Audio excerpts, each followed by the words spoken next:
hope আপোনালোকৰ ফালে African swine ফিভাৰৰ problem কমিছে লাহে লাহে তো চিয়ৰ কমিব আগতে কিবা বেমাৰ হ'লে বা কিবা সিচুৱেশ্যন তেনেকুৱা হ'লে এটা গাহৰি মৰে বা দুটা মৰে কিন্তু এইটো বেমাৰৰ কাৰণে পুৰা ফাৰ্ম চাব হৈ গৈছে তো গাহৰি পালকসকলৰ গোটেই গাহৰি মৰি যোৱাৰ কাৰণে এতিয়া নতুনকৈ আৰু গাহৰি ফাৰ্ম কৰাৰ কোনো ইণ্টাৰেষ্টে নোহোৱা হৈ গৈছে মানে তো মই বাৰে বাৰে বহুত কেইটা ফাৰ্মাৰৰ লগত কথা পাতি আছো বহুতৰ কিন্তু মৰাও নাই মই কিছুমান ক্ষেত্ৰত এনেকৈও ভাবোঁ যে যদি আপোনাৰ ধৰক কিবা নামান বেমাৰ হৈছে আৰু আপুনি ভেটেনাৰী ডক্টৰক মাতিছে তো সেই ডক্টৰে বেলেগ বেলেগ গাহৰিক চাইছে তো সেই ডক্টৰে লাৰাৰ পিছতো তেনেকুৱাকৈ হ'ব পাৰে আজিৰ টপিকটো একচুৱেলি বহুত ডাঙৰ কাৰণ আজি মই এই ভিডিঅ'টোৰ জৰিয়তে ক'ব বিচাৰিছোঁ যে গাহৰি পালনৰ একদম এ টু জেড এটা ফুল প্লেনিং গুৱাহাটীৰ যিটো খানাপাৰা ভেটেনাৰী অফিচ আছিল তাত এটা ট্ৰেইনিং হৈছিল যিটো ট্ৰেইনিঙত আমাক এই বিষয়ে শিকাইছিল যিটো প্লেনিং অৰ্থাৎ কিছুমান সমীক্ষা থাকে কেনেকৈ গাহৰি একদম ষ্টাৰ্টিং টু এণ্ড সৰু এখন ফাৰ্ম সৰু হিচাপে ষ্টাৰ্ট কৰি পিনে বহুত ডাঙৰ ফাৰ্মকলৈ কেনেকৈ লৈ যোৱা যায় তো আজি কৈ আছোঁ একদম ষ্টেপ বাই ষ্টেপ পুৰা আৰম্ভণিৰ পৰা শেষলৈকে কিন্তু তাৰ আগতে মই এইটোৱে কওঁ যে আফ্ৰিকান সোয়াইন ফিভাৰৰ কাৰণে যদি আপোনাৰ কিবা প্ৰব্লেম হৈছে তেনেহ'লে ইয়াৰ পৰা শিকি লওক যে আপুনি এইবাৰ যিকোনো কাম কৰাৰ আগত আগে ভেকচিনেশ্যন নাইবা আপোনাৰ মেডিচিন যিখিনি লাগে সেইখিনি আপুনি প্ৰফেশ্যনেলি ইউজ কৰিব লাগিব তো আল্টিমেটলি এইবোৰ আমাৰ কাৰণে লাৰ্ণিং আপুনি এইটোৱে ভাবি লওক আৰু নতুনকৈ আৰম্ভ কৰিব লাগিব শেষ বুলিলেইতো শেষ নহয় তো এগেইন আমি ষ্টাৰ্ট কৰিব লাগিব কাৰণ চাহিদা বহুত বেছি নহ'লে গাহৰি আল্টিমেটলি গোটেই গাহৰি যিমান অসমৰ নিডছ বা ৰিক্ৰুইটমেণ্ট আছে গোটেইখিনি বাহিৰৰ পৰা আহে তো মেইনলি পিক ফাৰ্মত ধ্যান দিব লগা পইণ্ট কেইটা হ'ল প্ৰথম হ'ল ঘৰ তাৰপিছত হ'ল দানা এণ্ড পিগলেট আৰু মেডিচিন একচুৱেলি কি জানেনে প্ৰফেশ্যনেলি যদি এখন ফাৰ্ম ভালকৈ কৰিব লাগে একদম প্ৰফেশ্যনেল তেনেহ'লে আপুনি গোটেইখিনি কিনা দানাৰ পৰা গোটেইখিনি মেডিচিন প্ৰপাৰ ইউজ কৰিব লাগে তেনেহ'লে একদম সৰু ফাৰ্ম এখনতে বহুত পইচা যায় প্ৰথমতে এমাউণ্ট যিমান গ'লেও আপোনাৰ বহুত কম সময়ৰ ভিতৰতে সেই এমাউণ্টটো আপোনাৰ হাতত এগেইন ৰিকভাৰ হৈ আহে মানে অৰ্থাৎ গাহৰিৰ বিজনেছত আপোনাৰ প্ৰায় 1 পৰা 1.5 বছৰৰ ভিতৰত যিমান আপুনি ইনভেষ্ট কৰে 1 বছৰত ধৰি লওক 1 বছৰত 3টা গাহৰিৰে ষ্টাৰ্ট কৰিলে যিমান টকা যায় আপোনাৰ গোটেইখিনি প্ৰায় 1 পৰা 1.5 বছৰৰ ভিতৰত জিৰ'ত আহি যায় আপোনাৰ ফাৰ্মখন তাৰমানে যিখিনি ইনভেষ্টমেণ্ট হয় সেইখিনি ৰিটাৰ্ণ আহি যায় আপোনাৰ তাত তো এই যিটো সমীক্ষা বা কেলকুলেশ্যন কেনেকৈ আপোনাৰ ইনভেষ্টমেণ্টটো গোটেইখিনি ৰিটাৰ্ণ আহি যাব কি ষ্টেপত আপুনি আগবাঢ়ি যাব তো কেনেকুৱা প্লেন এটা লৈ পিনে আগবাঢ়িব এইটোৱে একচুৱেলি আজিৰ ভিডিঅ'টোৰ মেইন উদ্দেশ্য যদি আপুনি এখন ফাৰ্ম একদম সৰুৰ পৰা ষ্টাৰ্ট কৰিব খোজে তেনেহ'লে আপোনাৰ কেলকুলেশ্যন যিটো সেইটো হ'ব আপুনি মিনিমাম 3টা পিগলেট আনিব লাগিব এটা হ'ব লাগিব মতা আন এটা হ'ব খাহী আৰু এটা হ'ব মাইকী কাৰণটো কিয় মই আপোনাক কৈ আছোঁ আৰু যদি আপুনি 3টাতকৈ বেছিকৈ ৰাখিব খোজে তেনেহ'লে আপোনাৰ এটা মতাৰ এগেইনষ্টত আপুনি 3-4টালৈকে মাইকী ৰাখিব পাৰে আৰু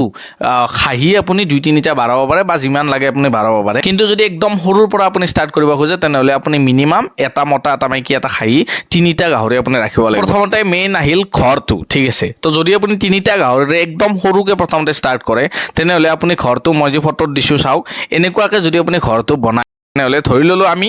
এনেকুৱাকৈ আপুনি 6 ফুটকৈ দিলে ঠিক আছে 6 × 18 ফুট দীঘল আপোনাৰ ঘৰটো হ'ল আৰু বহলে ধৰি লওক আপুনি 5 ফুট দিলে ঠিক আছে 6/5 হ'ল আপোনাৰ একোটা ৰুম 3টা ৰুমে আপুনি বনালে ধৰি লওক প্ৰথমতে তো এই 3টা ৰুমত আপোনাৰ কষ্টিং কিমান হ'ব জানেনে তো দীঘলে যদি আপোনাৰ 6 ফুটকৈ এটা ৰুমত অৰ্থাৎ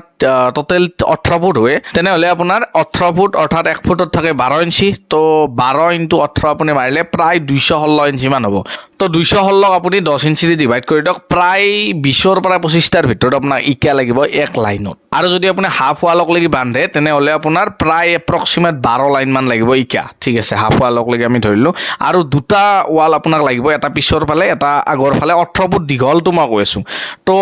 পিছফালে লাগিল আপোনাক 12 লাইন আগফালে লাগিল 12 লাইন প্ৰায় তো 12-12-24 লাইন তো পিছৰ আৰু আগৰ যদি আপুনি হাফ ৱাল গাঠে তেনেহ'লে এক লাইনত আপোনাৰ লাগিল কিমানকৈ প্ৰায় এপ্ৰক্সিমেট 25টাৰ ওচৰত ধৰি লওক 20-25টাৰ মাজত থাকিব তো প্ৰায় টোটেল আপোনাৰ ধৰিব লাগিব আপুনি প্ৰায় 600 মান ইকাল আপোনাৰ লাগে তো ইয়াৰ উপৰি আপোনাৰ এনেকুৱাকৈ যিটো পথালিকৈ থাকিলে আপোনাৰ 4খন ৱাল ঠিক আছে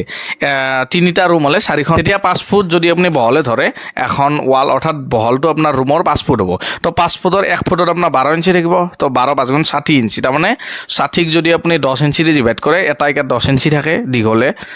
তো আপোনাৰ 6টা ইকা লাগিব এক লাইনত তো যদি আপোনাৰ 12 লাইন দীঘলীয়াটো দুটা ৱালে যদি 12 লাইন লাগে তেনেহ'লে এনেকৈও 12 লাইন লাগিব তো যদি আপুনি 12 লাইন গাঠে 4খন ৱালত প্ৰায় এপ্ৰক্সিমেট আপোনাৰ 400 ওচৰত ইকা লাগিব অৰ্থাৎ টোটেল আপোনাৰ 1000 মান ইকাৰ ভিতৰত গোটেই হাফ ৱালখিনি হৈ যাব আৰু তলৰখিনিও যদি আপুনি ইকাৰে গাঠে তেনেহ'লে সিমান মানে যাব আৰু যদি একদম তলৰ পৰা যদি ভালকৈ বনাই আনে আৰু যদি বিম দি পেলাই আনে তেনেহ'লে ৰডৰ এক্সপেন্স আৰু বাকী আপোনাৰ বালা সিমেণ্ট আৰু মিস্ত্ৰী খৰচটো যাব টোটেল এপ্ৰক্সিমেট যদি আপুনি ক্যালকুলেশন কৰে আৰু ওপৰত টিংখিনি আছে টোটেল যাই পিনে আপোনাৰ মিনিমাম এপ্ৰক্সিমেট 30 to 40,000 আপোনাৰ একদম কমেও যাব যদি আপুনি এনেকুৱাকে 3টা ৰুম বনাই মাত্ৰ ঠিক আছে ঘৰটো আপোনাৰ পাৰফেক্টলি বনোৱাটো এই কাৰণে উচিত যে আপুনি ব্ৰিডিং ফাৰ্ম কৰিব যায় আছে কাৰণ ফিউচাৰ প্লেনিং আছে আপোনাৰ এই ৰুম কেটাত অকল যে আপুনি গাহৰি আনিব বেছিব তেনেকুৱা নহয় সানা আহিব ইয়াৰ পৰা আপোনাৰ ফিউচাৰত যাই পিনে আপুনি প্ৰফিটেবল হৈ যাব লাহে লাহে তো প্ৰথমতে ঘৰটোত ইনভেষ্ট কৰিলে আপুনি ইমান মান কৰিব লাগিব প্ৰায় যদি এনেকুৱাকে বনায় ঠিক আছে তাৰ পিছত আহিল আপোনাৰ পিগলেট ঠিক আছে এতিয়া আপোনাৰ ৰুম 3টা হৈ গ'ল এটা ৰুম আপুনি অলপ সানাত ৰাখিব পৰাকে তেনেকুৱাকে অলপ প্ৰভিজন বিলাক ৰাখিব তো এতিয়া আহিব আমাৰ পিগলেট ঠিক আছে আমি 3টা পিগলেটৰ থ্ৰু দি আমি ষ্টাৰ্ট কৰিম ফাৰ্মখন তো এটা হল মাইকী এটা মতা আৰু এটা খাই ঠিক আছে খাইটো আপুনি বেলেগকে ৰাখিব লাগিব মতা আৰু মাইকীটো প্ৰায় 5-6 মাহকলৈকে আপুনি একেলগে ৰাখিব পাৰিব তাৰ পিছত আপুনি এই দুটাকো বেলেগ বেলেগ কৰিব লাগিব ভাল যদি গাহৰি পোৱালি আপোনাক লাগে তেনেহ'লে আপুনি প্ৰায় বৰ্তমান কমেও 5,000 টকাটো দিবই লাগিব তো 15,000 টকা আপুনি পিগলেটত ধৰক তো পোৱালি হৈ গ'ল এতিয়া আপুনি ফিডিং সিস্টেমটো ধ্যান দিব লাগিব ফিডিং সিস্টেমত একচুয়ালি আপুনি খাহিটো বেলেগকে ৰাখক আৰু তাক আপুনি যি ইচ্ছা তাকে খুৱাব কিন্তু মতা মাইকী জোৰাক অলপমান আপুনি ফেটছ কমকৈ আহাৰ কাৰণে ধ্যান দিব অলপ বেছিকৈ আপুনি প্ৰটিন ভিটামিন জাতীয় খাদ্যবোৰ খুৱাব ঠিক আছে তো ফিডিং সিস্টেমত একচুয়ালি সবচে বেছি গাহৰিৰ কষ্টিং যায় ফিডিঙতে আৰু মেডিচিনটো আছে মেডিচিনটো কৈ আছোঁ লাষ্টত ঠিক আছে প্ৰথমতে আপুনি ষ্টাৰ্টাৰ দিব পাৰিব প্ৰায় 4 মাহকলৈকে আপুনি ষ্টাৰ্টাৰ দিব পাৰিব যদি আপুনি কিনা দানা একদম কমপ্লিটলি প্ৰফেশ্যনেলি কিনা দানা খুৱায় ঠিক আছে তাৰপিছত আপুনি ফিনিচাৰ দিব পাৰিব প্ৰথম অৱস্থাত গাহৰি পোৱালি এটাই এভাৰেজ প্ৰায় 5 মাহকলৈকে 2 কেজি পাৰ ডে খাব তো 5 মাহকলৈকে প্ৰথমতে কম খাব ধৰক 60 গ্ৰাম বা 100 গ্ৰাম তেনেকুৱাকৈ খাব পিছকলৈকে হয়তো কোৱান্টিটিটো বাঢ়ি যাব খোৱা পৰিমাণটো বাঢ়ি যাব তো এভাৰেজ মই কৈছোঁ যে আপোনাৰ প্ৰায় 2 কেজি আপুনি 5 মাহকলৈকে এটা গাহৰিৰ নামত আপুনি ধৰিব লাগিব তাৰ মানে আপোনাৰ হাতত আছে 3টা গাহৰি এটাই যদি 2 কেজি খায় 6 কেজিকে পাৰ ডে আপোনাক লাগিব এভাৰেজ ঠিক আছে 5 মাহকলৈকে তো যদি আপোনাক 6 কেজি পাৰ ডে লাগে তেতিয়াহ'লে আপুনি 30 দিনত 6 × 30 মাৰক আপুনি 6 × 9 18 180 কেজি দানা আপোনাক প্ৰায় লাগিব আৰু যদি আপুনি পিক ফিড প্ৰফেশ্যনেলি একদম পুৰা কিনা দানা খুৱায় তো যদি আপুনি দানাৰ কষ্টিং প্ৰায় 1300 মানকৈও ধৰে আপুনি তো 1300 × 4 বেগ অৰ্থাৎ 5,500 প্ৰাইম আপোনাৰ মাহত যাব যদি আপুনি প্ৰফেশ্যনেলি কিনা দানা দি পিনে আপুনি গাহৰিখিনি ডাঙৰ কৰিব খোজে তেনেহ'লে আপোনাৰ প্ৰায় 20,000 পৰা 25,000 প্ৰথম 5 মাহকলৈকে অকল দানাত যাব আৰু যদি আপুনি দানাৰ কষ্টিংটো কমাব খোজে তেনেহ'লে বেলেগ বেলেগও খুৱাব পাৰিব যেনে ধৰক আপোনাৰ চব্জি যিবোৰ আপোনাৰ বজাৰত পায় অলপ কম দামত বা তেনেকুৱা লাষ্টৰ বজাৰত অলপ বন্ধাকবি বা কিবা কিবি এইবোৰ শাক পাচলি তেনেকুৱা টাইপৰ বস্তুবিলাক আনিও আপুনি গাহৰি খুৱাব পাৰিব আৰু লগতে হোটেল ৱেষ্টবোৰো আপুনি খুৱাব পাৰিব কিন্তু আপোনাৰ চাফ চিকুণ হ'ব লাগিব আৰু তাক আনি বা চব্জি আনিলেও আপুনি ভালকৈ গৰম কৰি তাক ভালকৈ দিব লাগিব তো এনেকুৱাকৈ আপুনি কষ্টিং কমাব পাৰিব সেইটো বিষয়ত আমি পিছত আলোচনা কৰিম কি ধৰণে কষ্টিং কমাব পাৰি আজি আমি 20,000 পৰা 25,000 ধৰি ল'লোঁ আমি 25,000 টকাই প্ৰথম 5 মাহত আপোনাৰ যাব মিনিমাম তো ইয়াৰ পিছত 12 পৰা 13 মাহকলৈকে আপোনাৰ প্ৰায় একটা গাহৰি 3 পৰা 4 কেজিৰ ভিতৰত খাব যদি আপুনি ক্যালকুলেট কৰে কমেও পাৰ ডে আপুনি 3 কেজি এটা গাহৰিৰ বাবদ ধৰিব লাগিব তো আপোনাৰ হাতত আছে 3টা গাহৰি তো 3 × 3 অৰ্থাৎ প্ৰায় 10 কেজিৰ ওচৰত দানা আপোনাক পাৰ ডে লাগিব তো 10 × আপোনাৰ 30 দিন তাৰমানে 300 কেজি দানা তো এই 300 কেজি দানা যদি আপুনি প্ৰপাৰ একদম পিক ফিড যিটো আপোনাৰ গাহৰিৰ কাৰণে স্পেচিয়েল আহে সেইটো যদি আপুনি খুৱায় তো প্ৰায় 7 বেগ দানা লাগিব ঠিক আছে তো আপোনাৰ 1300 মানকৈ এতিয়া আহিব দানা ভালটো পিক ফিডটো 1300 অলপ ওপৰতো আহিব পাৰে কিছুমান জাগাত 1300 × 7 যদি আপুনি ধৰে পাৰ মান্থ আপোনাৰ 10,000 টকা যাব পাৰ মান্থ আপোনাৰ যদি 10,000 টকা যায় প্ৰথম 5 মাহকলৈ আপোনাৰ 25,000 টকা গ'ল তাৰপিছত আপোনাৰ প্ৰতি মাহে 10,000কৈ যাব যদি একদম প্ৰফেশ্যনেলি আপুনি কিনা দানাৰ ওপৰত বেছ কৰি পিনে গাহৰিখিনিক ডাঙৰ কৰে তেনেহ'লে 3টা গাহৰি আছে আপোনাৰ এই 3টাৰে এভাৰেজটো মই কৈ আছোঁ এক মাহত যদি 10,000কৈ যায় তেনেহ'লে আপুনি পিছত মই 12-13 মাহকলৈকে মই কেলকুলেশ্যন মাৰি আছোঁ 13 মাহৰ পৰা 5 মাহ বাদ দিলে আপোনাৰ থাকিব আৰু 7 মাহ এই 7 মাহত আপোনাৰ 70,000 টকাৰ ওচৰত আপোনাৰ দানাত যাব অকল যদি আপুনি অকল কিনা দানাৰ ওপৰত বেছ কৰি পিনে গাহৰিখিনি ডাঙৰ কৰে ইয়াৰ উপৰি আপোনাৰ যদি মেডিচিনৰ কথা কয় তেনেহ'লে আপুনি গভমেণ্টৰ থ্ৰুদিতো মেডিচিনখিনি পাই যাব যদি আপুনি ৰেজিষ্টাৰ্ড হয় আৰু ৰেজিষ্টাৰ নহ'লেও আপুনি কণ্টেক্ট কৰি থাকিলে গভমেণ্টৰ লগত আপুনি মেডিচিনখিনি পাব কিন্তু যদি আপুনি নৰ্মেলিও মেডিচিনৰ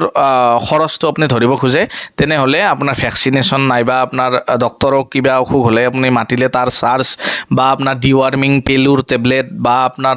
আইৰণৰ টেবলেট এই গোটেইখিনি আপুনি কেলকুলেট কৰি পেলাই প্ৰায় এপ্ৰক্সিমেট 1 বছৰত আপুনি গাহৰিৰ নামত প্ৰায় 5,000 টকা আপুনি মিনিমাম ধৰিব লাগিব তো আপোনাৰ কষ্টিং কিমান হ'ল ঘৰৰ ক্ষেত্ৰত মই কৈছিলোঁ যে 40,000 তাৰপিছত পিগলেটৰ ক্ষেত্ৰত আমাৰ কিমান আছিল 15,000 টকা 40 প্লাছ 15 কিমান হ'ল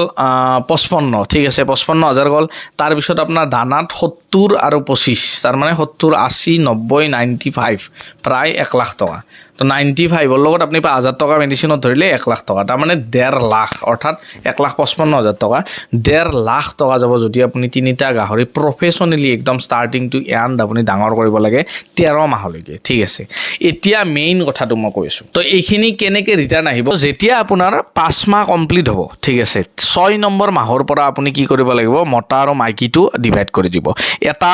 খাই থাকিব সেইটোতো আপুনি খুৱাই থাকক সেইটো একদম ষ্টাৰ্টিঙৰ পৰা ছেপাৰেটকৈ খুৱাওক তাক আপুনি যিকোনো খুৱাব পাৰিব ফিড তো তেতিয়া আপোনাৰ ফিডিং কষ্টিংটো বহুত পৰিমাণে কমি যাব এই মতা মাইকীটোৰ যিটো মাইকী আছে সেইটো আপোনাৰ প্ৰায় 8 মাহ মানত অৰ্থাৎ 7 পৰা 8 মাহৰ ভিতৰত প্ৰথমবাৰ হিটত আহিব প্ৰথমবাৰ আপুনি তাক ব্ৰিডিঙত ইউজ নকৰিব